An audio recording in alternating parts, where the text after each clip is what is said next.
우리가 경매를 배우죠. 경매를 배우는데 이 경매 배워야 되지만 어떻게 이 그림 속에 답이 있다고 생각하시면 돼요. 이 그림 속에. 앞으로 이걸 배울 거고 제가 설명드리는 이 부분 속에 다 모든 답이 있고 항상 이렇게 하시면 돼요. 갑소유 주택이 있어요. 갑소유 주택이 있는데 또 아파트라고 가정하고 이게 한 5억 정도 된다고 가정해볼게요.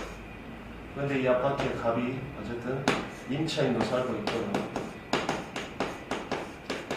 은행에 돈을 빌려서 근저당도 설정되어 있고 또 누군가에게 빚을 안 갚아서 가압류도 설정이 되어 있고 또 여기에 나라의 세금을 안 내니까 압류도 설정이 되고 여기에 또 다른 임차인이 들어와 살고 있다고 가정을 해보자. 한 집에 두 사람이 임차인이 들어올 수 있냐고 들어올 수 있어요. 얼마든지. 이 사람이 만약에 임차권 등기를 하고 나갔다면 그 뒤에 또 임차인이 들어올 수도 있겠죠. 놔두고요. 근데 어쨌든 간에 이 사람이 이 값이 여기 이렇게 이런 사람들을 이해관계인이라고 부르는데 이 이해관계인들하고 빚을 졌지만 돈을 잘 갖고 살았다면 이게 경매로 넘을 일이 없겠죠. 그런데 누군가에게 빚을 졌는데 안 갚기 시작하니까 돈을 받을 방법이 없다 보니까 이 이해관계인 중에 누군가가 경매를 진행해서 제 돈 좀 받게 해주세요 라고 하겠죠. 그러면 저희 같은 사람이 입찰에 참가해서 낙찰자가 돼서 이 물건을 사려고 노력을 하겠죠. 그런데 만약에 이 갑이 갖고 있는 빚이 10억 정도라면 이 빚이 10억이라면 이 빚을 다 안고 낙찰자가 사람은 누가 사겠어요? 값어치는 5억밖에 없는데 10억 이상의 빚이 있는데 그걸 안고 사람은 살 사람이 없겠죠. 그래서 나라에서 법에서 어떤 기준을 정해준 거예요. 기준을 정해준 것이 배웠던 말소기준 권리랍니다. 이 말소기준 권리 뜻은 말소와 소멸을 기준 기준 권리라는 건데 정확한 법률 용어로는 소멸하는 최선순위 설정이라고 저번에 설명을 드렸죠. 그래서 어떤 기준을 정해줬어요. 그래가지고 법에서 나라에서 법원에서 뭐라고 이야기하냐면 말소기준 권리 앞으로는 낙찰자가 인수하고 말소권리 기준 뒤로는 소멸시켜줄게 라고 정했어요. 이 소멸은 말소 기준 권리부터 소멸을 하게 돼 있습니다. 이렇게 소멸이 되게 있죠. 그 다음에 말소 기준 권리 앞에 있다고 해서 선순위라는 단어를 쓰고요. 말소 권리 기준 뒤에 있다고 해서 후순위라는 단어를 씁니다. 또 말소 기준 권리 앞에 있다고 해서 대항력이 있다고 이야기를 하고요. 말소 권리 기준 뒤로는 대항력이 없다는 표현을 씁니다. 그러니까 이 대항력이 있다 없다는 것은 낙찰자에게 나에게 대항을 해서 집을 안 비워주거나 임차인 같은 경우는 아니면 보증금을 돌려줘 할 수 있다는 뜻이고요. 대항력이 없다는 것은 임차인이 살고 있어도 나에게 내 집을 낙찰자가 비워달라고 요청하면 비워줘야 되고요. 또 대항력 없는 임차인의 보증금은 낙찰자가 또 인수하지도 않아요. 인수에 대해서는 설명드린 적이 있죠. 그렇게 됩니다.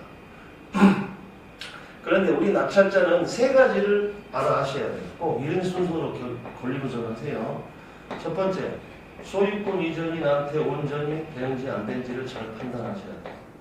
야, 내가 돈 다 냈는데 내가 소유권을 또 뺏기는 일이 있다고요? 예, 있을 수 있어요. 그게 대표적인 것이 이 인수되는 자리에 가등기라든가 가처분 같은 게 존재하면 소유권을 뺏길 수가 있습니다.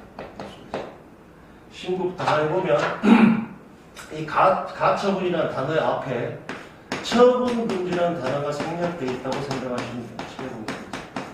그러니까 처분을 금지한 부동산을 못 팔게 묶어놨는데 어떤 이유 때문에 그걸 제가 덥석 사요? 그럼 나중에 이 가처분권자가 승소 판결을 받아버리면 잘못하면 소유권을 뺏기는 일도 있고요. 가등기, 이 가등기란 뜻이 이 가짜가 거짓 가짜가 아니고 임시 가짜예요. 임시로 해놨다는 등기예요. 번득기를 할 수 있는 여건이 안 되다 보니까 가등기가 임시로 해놓은 등기입니다. 이 가등기는 두 가지가 있어요. 소유권 이전 가등기라는 게 있고요. 담보 가등기라는 게 있어요. 담보 가등기 나중에 설명하고 대표적인 게 소유권 이전 가등기가 소유권 이전 가등기는 소유권을 나중에 가져오기 위해서 미리 임시로 해놓은 등기예요. 그런데 그것도 모르고 덥석 샀다? 그러면 나중에 이 가등기권자가 번등기를 치게 되면 소유권을 뺏기는 일이 됩니다. 그러니까 앞으로는 소유권 이렇게 인수되는 자리에 이렇게 어떤 돈이 있다면 절대 인수할 일이 없지만 이렇게 권리가 있을 때는 조심해야 되고 소유권에 관련된 것들을 알아봐야 됩니다. 이걸 공부하는 거죠. 두 번째로 소유권 이전이 나한테 온전히 넘어온다는 게 판단이 됐다 그러면 두 번째로 인수 금액이 있는가를 판단하셔야 되겠죠. 하나 빼먹었네요. 여기서 그러니까 선순위 자리에 가처분이나 가등기가 있으면 일단은 절대 입찰하시면 안 됩니다. 그런데 없다는 전제에 소유권이 나한테 온전히 넘어온다는 물건으로 판단되시면 두 번째로는 인수 금액이 있냐 없냐를 봐야죠.